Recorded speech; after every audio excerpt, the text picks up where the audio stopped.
Historia de la filosofía, por Nicolás Abagnano, volumen 3, 117, parte sexta, la filosofía del romanticismo, capítulo 12, el positivismo evolucionista, 648, Hamilton y Mansell.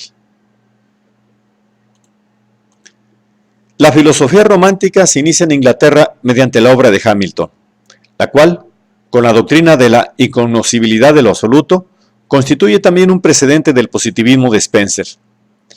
Guillermo Hamilton, nacido en Glasgow el 8 de marzo de 1788, muerto en Edimburgo el 6 de mayo de 1856, fue una figura notable, sobre todo por su vastísima erudición filosófica, que le puso en contacto directo con la filosofía alemana del romanticismo.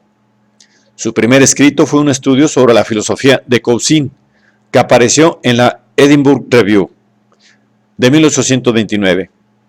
En 1836 fue nombrado profesor de lógica y metafísica de la Universidad de Edimburgo.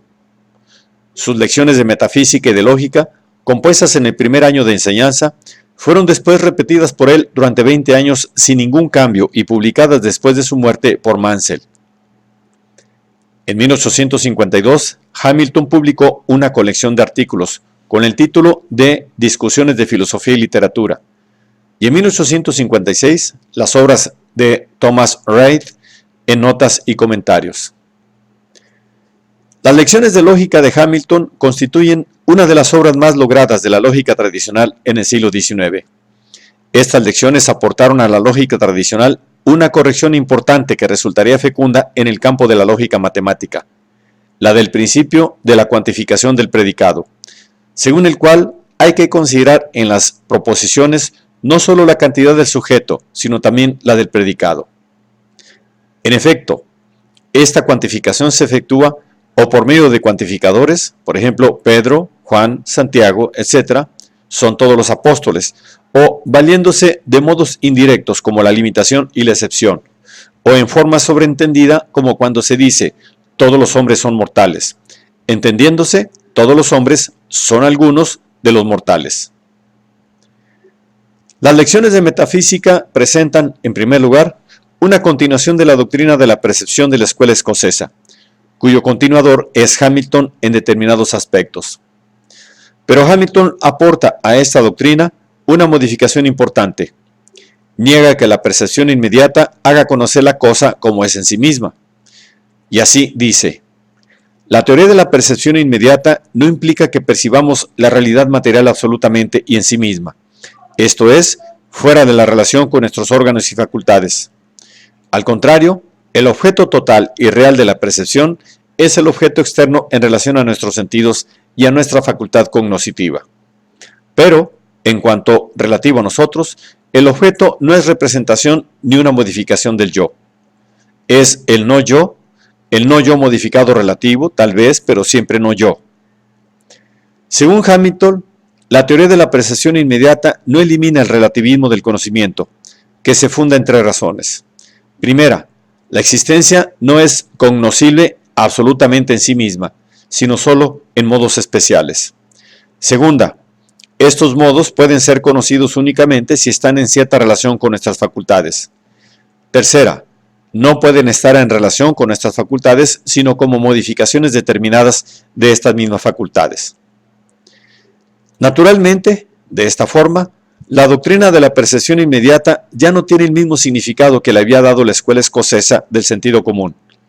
En efecto, esta escuela afirmaba dicha doctrina en el sentido de que los objetos se perciben inmediatamente y en sí mismos. Por otra parte, entre un objeto condicionado y convertido en relativo por su relación con las facultades humanas y una idea en el sentido de Descartes y de Berkeley, la diferencia es puramente verbal. La relatividad del conocimiento le permite a Hamilton afirmar la incognoscibilidad y, aún más, la imposibilidad de concebir el absoluto. Contra Cousin y Schelling, Hamilton afirma esta incognoscibilidad, pero de acuerdo con ellos defiende la existencia del absoluto, cuya realidad se revelaría en la creencia. Pensar es condicionar, dice, y una limitación condicional es una ley fundamental de las posibilidades del pensamiento. Lo absoluto no es cognoscible más que como negación de la posibilidad de ser conocido. Pero, por otra parte, la esfera de nuestra creencia es mucho más extensa que la esfera de nuestro conocimiento. Y por esto, cuando niego que lo infinito pueda ser conocido por nosotros, estoy muy lejos de negar que pueda y deba ser creído por nosotros. Esta superioridad de la creencia sobre el conocimiento torna a vincular a Hamilton con la escuela escocesa. Pero, para Hamilton, la creencia es, románticamente, la revelación inmediata y primitiva que lo infinito mismo hace de sí al hombre y que por esto condiciona el mismo proceso del conocer.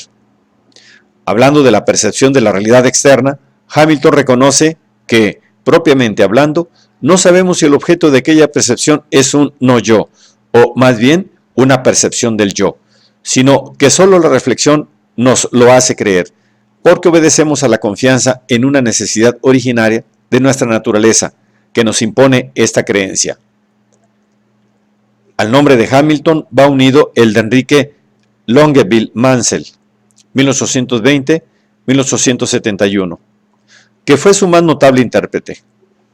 En dos libros, Los límites del pensamiento religioso, 1858, y Filosofía de lo condicionado, 1866, Mansell construyó sobre las premisas de Hamilton una teología negativa. Dios, como absoluto e infinito, es incognoscible. No puede ser concebido tampoco como causa primera, ya que la causa existe solamente en relación con el efecto y lo absoluto rechaza toda relación.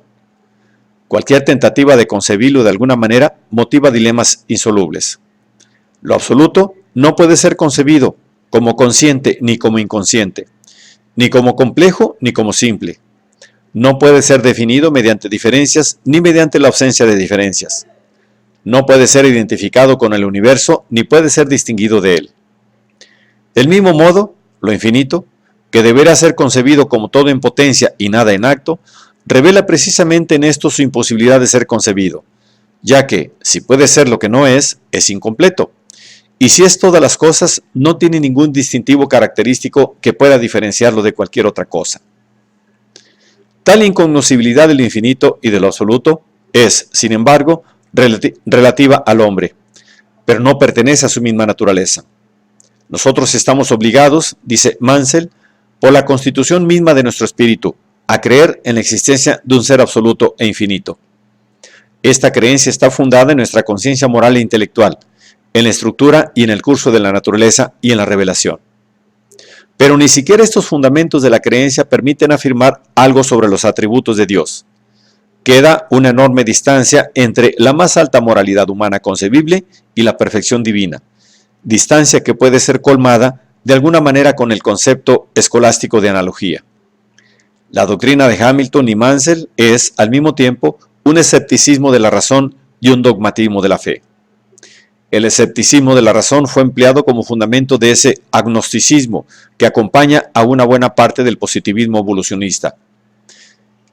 El dogmatismo de la fe debía tener su continuación histórica en el espiritualismo inglés contemporáneo.